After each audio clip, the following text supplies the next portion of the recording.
સાથે લઈ જવાના હોય તો એનું ભાડું શું છે, શિપમાં સીટિંગ એરેન્જમેન્ટ કેવું હોય છે, વગેરેની A to Z ડિટેલ્સ માટે ચાલો જોઈએ આ વિડીયો.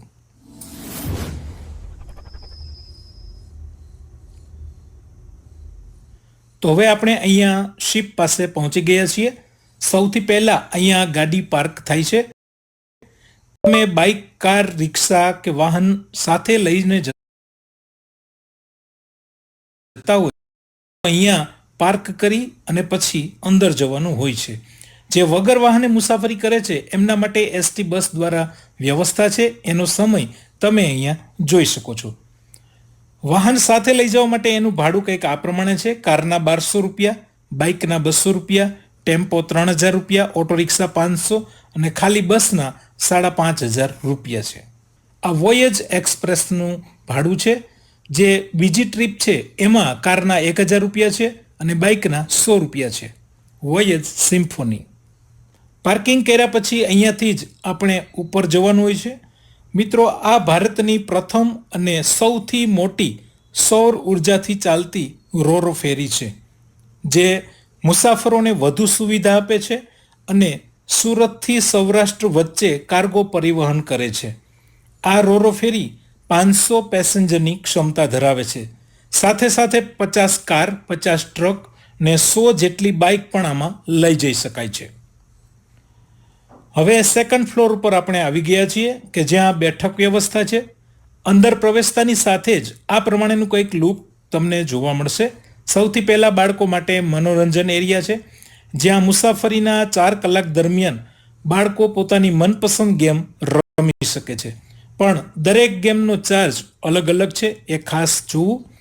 મુસાફરીમાં બાળકો કંટાળે નહીં એ માટે અલગ અલગ ગેમ્સ અહીં રાખવામાં આવી છે, જેનો આનંદ બાળકો લઈ શકશે. હવે બિઝનેસ ક્લાસ અને એક્ઝિક્યુટિવ ક્લાસ તરફ જઈએ, જેમાં સીટિંગ એરેન્જમેન્ટ છે. સાઇનબોર્ડમાં સીટ નંબર તમે જોઈ શકો છો. એમાં ટિકિટમાં લખેલ સીટ નંબર પ્રમાણે આપણે બેસવાનું હોય છે. આ બિઝનેસ ક્લાસ છે, જેની સીટિંગ એરેન્જમેન્ટ કંઈક આ પ્રમાણે છે. અમારી સીટ એક્ઝિક્યુટિવ ક્લાસમાં છે.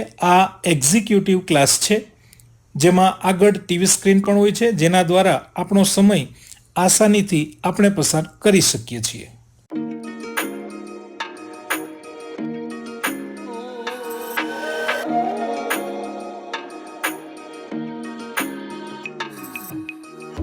હવે આ છે સ્લીપર ક્લાસ, જેમાં તમે ટિકિટ બુક કરશો તો સ્લીપર કોચ બસની જેમ જ તમે અહીંયા સ્લીપર બર્થમાં આરામદાયક સફર કરી શકો છો. સ્લીપિંગ કોચ બસની બર્થ કરતાં આ સોફાની પહોળાઈ થોડી વધારે છે. આમાં મોબાઈલ ચાર્જિંગ પોઈન્ટ પણ તમને મળી રહેશે અને આરામદાયક સફર તમે કરી શકશો.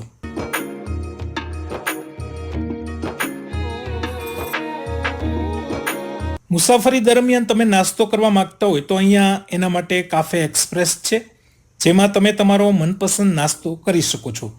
અહીંયા બહારનું ફૂડ એલાઉડ નથી, મતલબ કે તમે ઘરેથી કોઈ નાસ્તો મુસાફરીમાં લઈ જઈ શકતા નથી.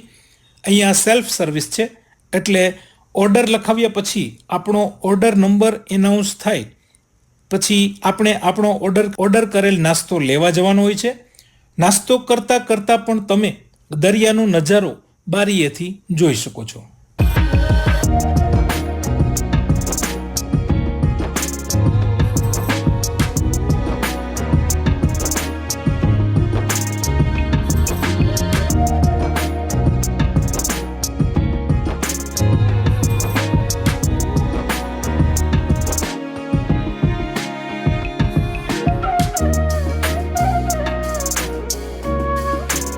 શિપ શરૂ થયા પછી આપણે ટેરેસ ઉપર જઈ શકીએ છીએ. મોટાભાગના લોકો શિપ શરૂ થયા પછી ઉપર જ આવતા રહે છે. ઉપરનો નજારો આનંદદાયક હોય છે અને દરિયાઈ સફરની સાચી મજા અહીંયા જ તમને આવશે. મોટાભાગના મુસાફરો તમને અહીંયા જ જોવા મળશે.